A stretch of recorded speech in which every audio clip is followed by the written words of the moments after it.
Excellent. Well, we're live, and thank you very much, Michael, for joining us. And good morning, everyone. It's great to be here today with a very special guest, Michael Gilbert, with whom I have interacted in quite a few occasions with students. He's leading an initiative that is of utmost importance for the CUNY School of Professional Studies, and that is the Black Male Initiative. So I wanted to talk a little bit about the initiative with Michael today. But before we even do that, Michael, maybe you can share with our audience a little bit of your story, how you got into higher education, Sure, what motivates you to particularly lead this initiative, and then we'll talk about what it entails and how it helps students. sure. Great day, everyone. And I say great day on purpose. My name is Michael Gilbert. I'm the program coordinator for the Black Male Initiative Project at the School of Professional Studies. I was born and raised in the Bronx, uh, attended Taft High School, um, grew up in the Webster, Morrisania area of the Bronx. So you can only imagine how it was at the time. I was surrounded by support from my family and administrators at school throughout. And it was that support that basically led me to nearly a 20-year career in both the higher ed and nonprofit sectors. If it wasn't for that support as an undergraduate student, I wouldn't have graduated. If it wasn't that support as an undergraduate student, I wouldn't have been as involved in student activities as I was. So as a result, um, I'm now in a position where I'm in the process. I'm earning my master's degree at SUNY Stony Brook in higher ed administration.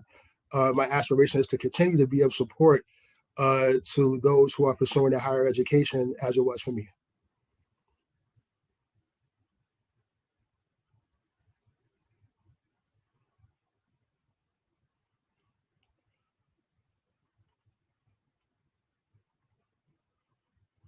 D. Pierce, I can't hear you if you can hear me. Oh, I'm so sorry. My Maybe not. apologies. Yep. I was saying that it always is fantastic for me, and I'm glad to hear that members of our community are pursuing graduate studies. So I'm glad that you are doing that as well, and congratulations on that path. And I'm sure you're going to be very successful. I have seen you in action, and you definitely connect very well with the students, and I sense that they respect and appreciate you a lot. So why don't we talk a little bit about what BMI is? Maybe you can tell us a little bit of what the initiative, how it got started, and what does it do for students at the CUNY School of Professional Studies.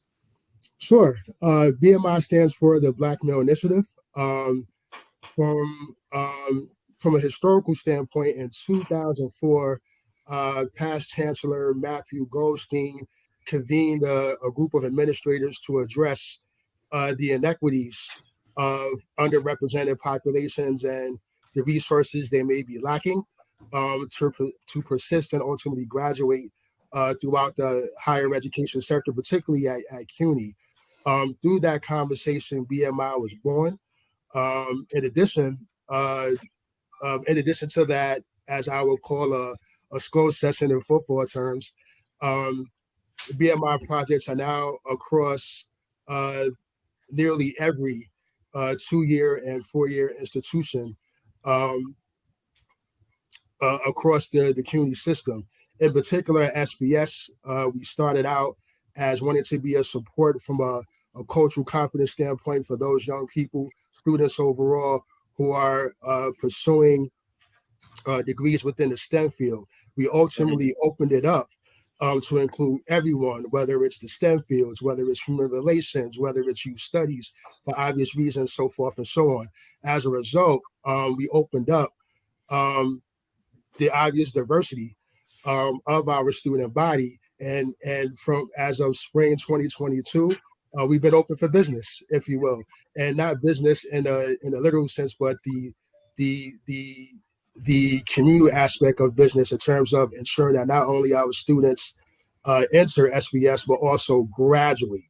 So the supportive structure from a mentoring standpoint in which we set up here at SBS is particularly important because of the peer-on-peer relationships that are developed within our student body, each one teach one mentality. So it's one thing for you and I to share with students why we think it's important to fill in the blank, but as we both know, it's another thing for among their peer group to help them navigate throughout the system. So that's our ambition with CUNY BMI overall, and particularly at SPS. Now, maybe you can share with the audience a little bit of who who participates in the initiative, either as a mentor or mentee. What do you think is the biggest value that this relationship brings to both parties? I think both the mentors and the mentees benefit from this initiative. So maybe you can expand a little bit on it. Absolutely. So students across majors are eligible. Of course, undergraduate majors in particular are eligible to apply to become mentors and mentees with BMI SBS in particular. What's unique about uh, the undergraduate experience is obvious. It's the introduction, right, to Mhm. your scholarly attainment. So, as I stated earlier, it's only beneficial for the message that we highlight to mentors, for those mentors from a peer on peer standpoint to highlight, to their peers as well. Where's your office? Where's academic advisement? Which class should I take first? The professor, I should take it. It's not about who likes this professor, for example. But again, navigating the system, how to climb that mountain, how to do that on a community level. So the fact that we open it up to students across every major and those individuals who may have a professional background coming into it, because we realize that students within our youth studies program and so forth may have some professional experience, it makes it that much more of an awesome experience for everybody involved. Because again, the more that our students realize that there's a community within the community in which they're there for each other and they can reach out to answer, whatever question that may want to be answered on an institutional level. Our mentors are not the experts per se, but they can say, come to Michael Gilbert if you need something in particular. They can point them towards the advisement office if they have a particular question about a course as well. So it's not so frightening administratively for that student who comes in, whether they come from a 2-year institution or not, because at the end of the day, they're coming into a new institution with the same values, of course, right? But it can be scary when you're trying to adapt to something new and you're not familiar with. So why not let that hand be extended by someone who's been through it same as they have? Yeah, and sometimes we forget that some of the students who come to our school and other CUNY schools don't have the role models at home that have gone through college education. Yes, Many of them are first generation students, correct? yes, So things that we sometimes take for granted, things like how to better use the accessibility of professors during office hours, for yes, instance. yes, I taught for 7 years at Ostos Community College, and I constantly encourage our students, my students in the classroom, to come to the office hours and share their doubts or share their aspirations.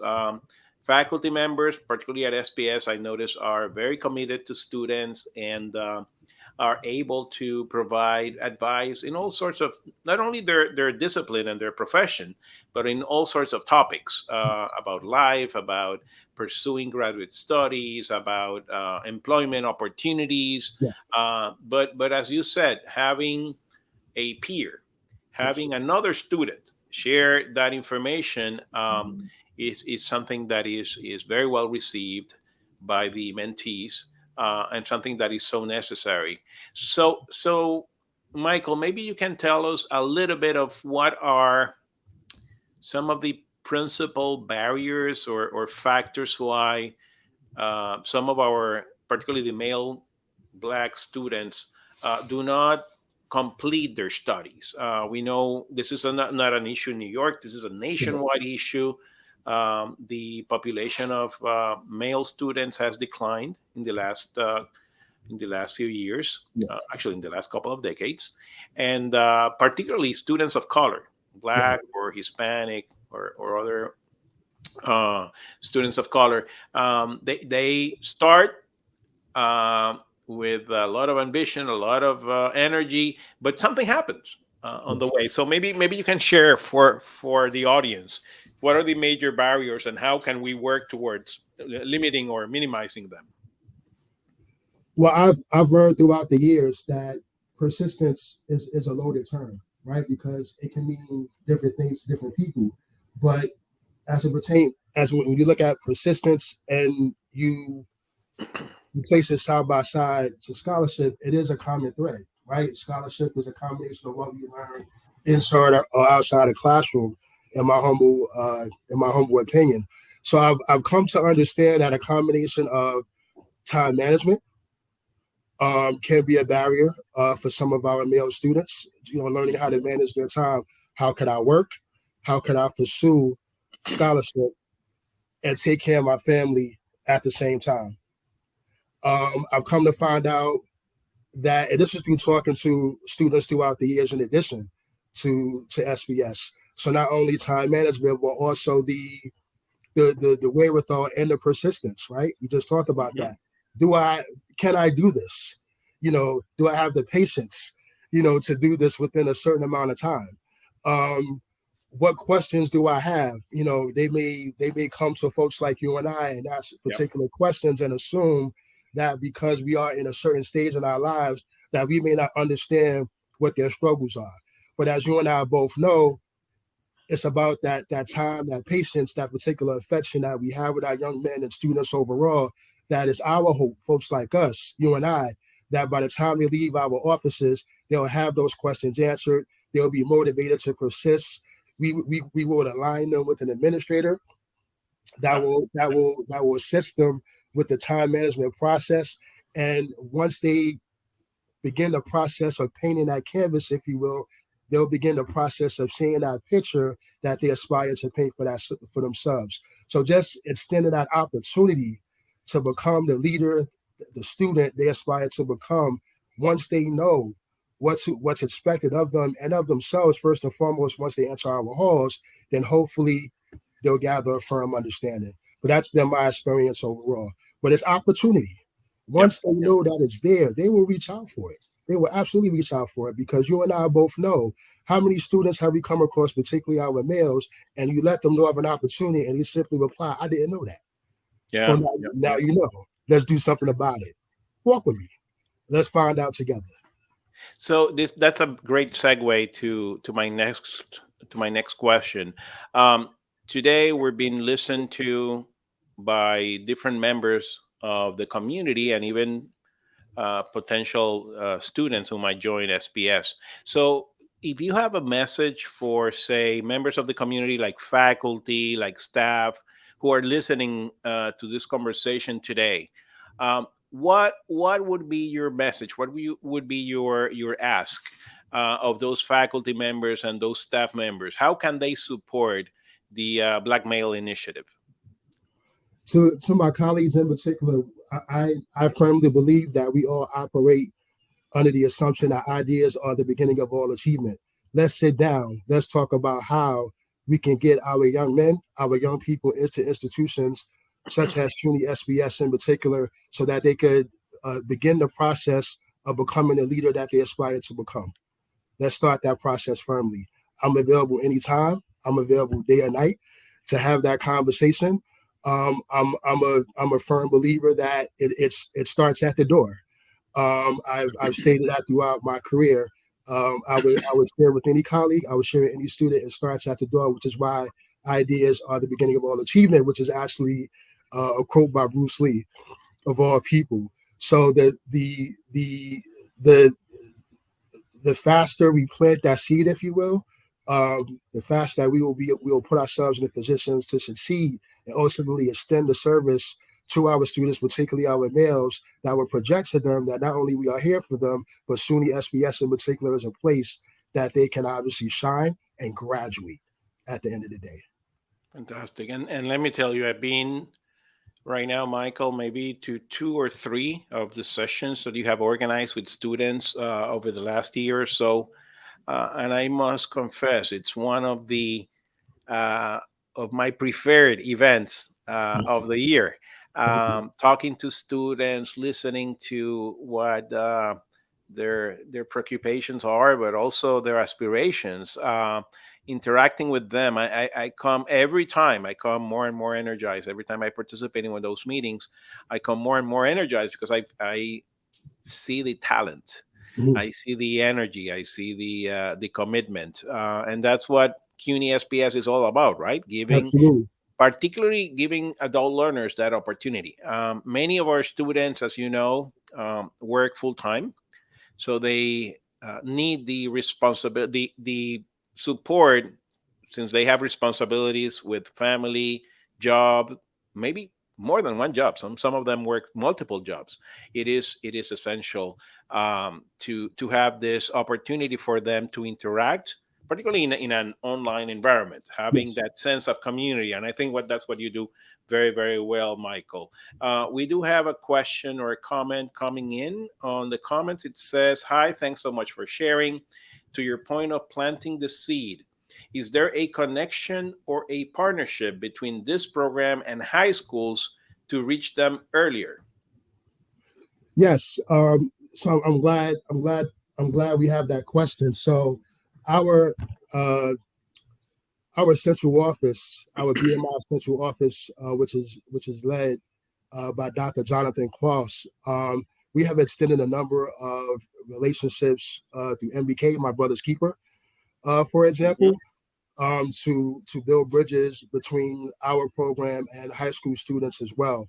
So that's one of a number of initiatives that we have going on to build those relationships with our young people who are first generation coming out of high school as well.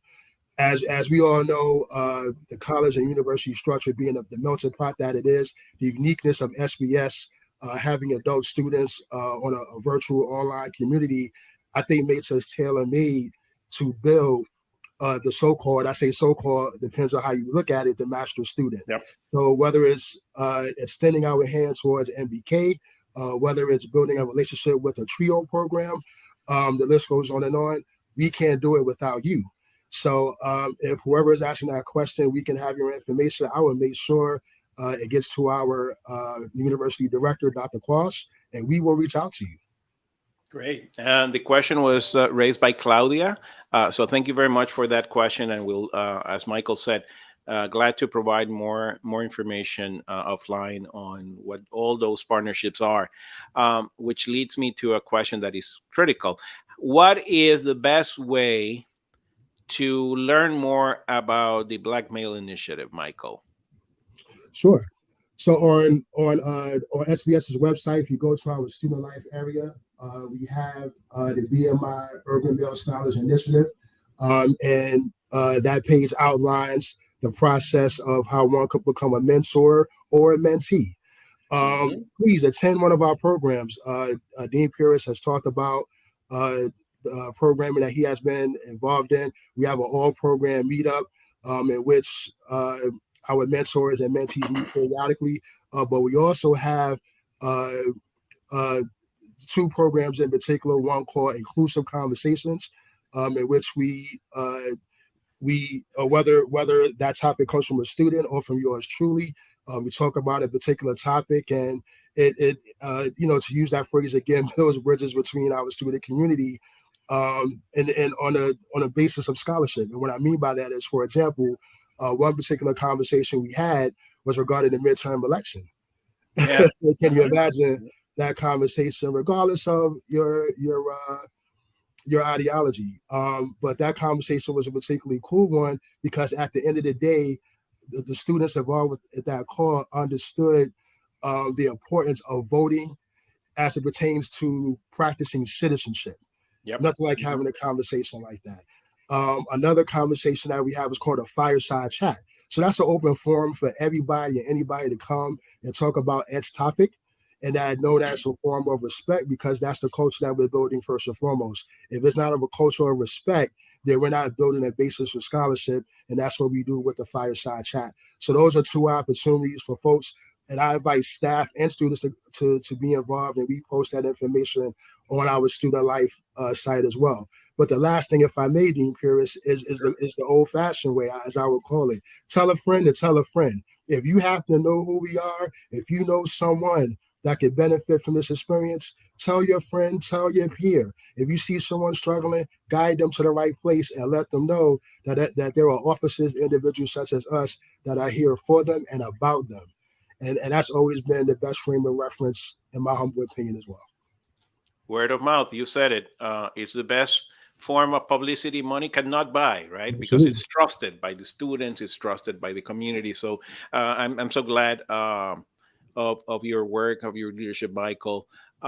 Where can, if anyone is interested in reaching out directly to you, is there any preference how they can get in touch with you to maybe volunteer Sure. or learn more about BMI? Or participate in any of the fire chats or Sure. any involvement that they would like, because I imagine that the more the merrier, right? Yes, absolutely. The more members of Absolutely. the Come on, community come who on. want to get involved, the better, right? Yes, come on, please. This is the community that we aspire to build, and we will build with your participation. If you have any questions, if you'd like to be a part of this extended community outside the classroom, if you will, please email me at michael.gilbert Okay, at CUNY.edu. That's MICHAEL.GILBERT at CUNY.edu. excellent. I'm putting it on the chat right now. Let me know if you see it, if that is correct. Michael.Gilbert at CUNY.edu.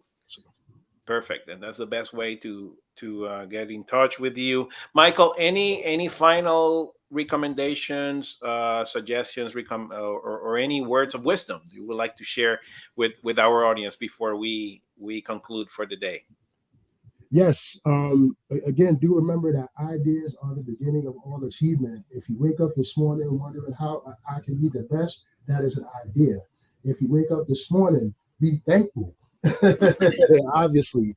But please put that idea into action. Write it down. Write it down and brainstorm a plan to obviously put it into fruition. And if part of that plan involves returning to school after a period of time, I would hope that it's SPS, reach out to our admissions reps, and become part of this community, because I guarantee you, you will answer your questions once you start the process of becoming a leader that you aspire to become. So I thank you for your time, Dean Purist. I hope that this opens up an avalanche of support and questions, because that's what it's about. Thank you, Michael, for your leadership, for your commitment. We are much better as a community because of you and what you do with our students. I see some comments on the comment section thanking you for the time, for the opportunity to learn more about BMI. Mike, in particular, quite excited about your Bruce Lee quote. So keep it going. It's as always a pleasure to see you, to talk to you, and I look forward to the next fireside chat where Yes, I can get the opportunity to talk to students. So have a yes, yes. great rest of your day. Enjoy. Thanks again, Michael, Thanks, and man. we will see you in the next one. Thank Yes. you, everyone. Take care. Have a great day. Bye Take bye. care, folks. Bye bye. So now.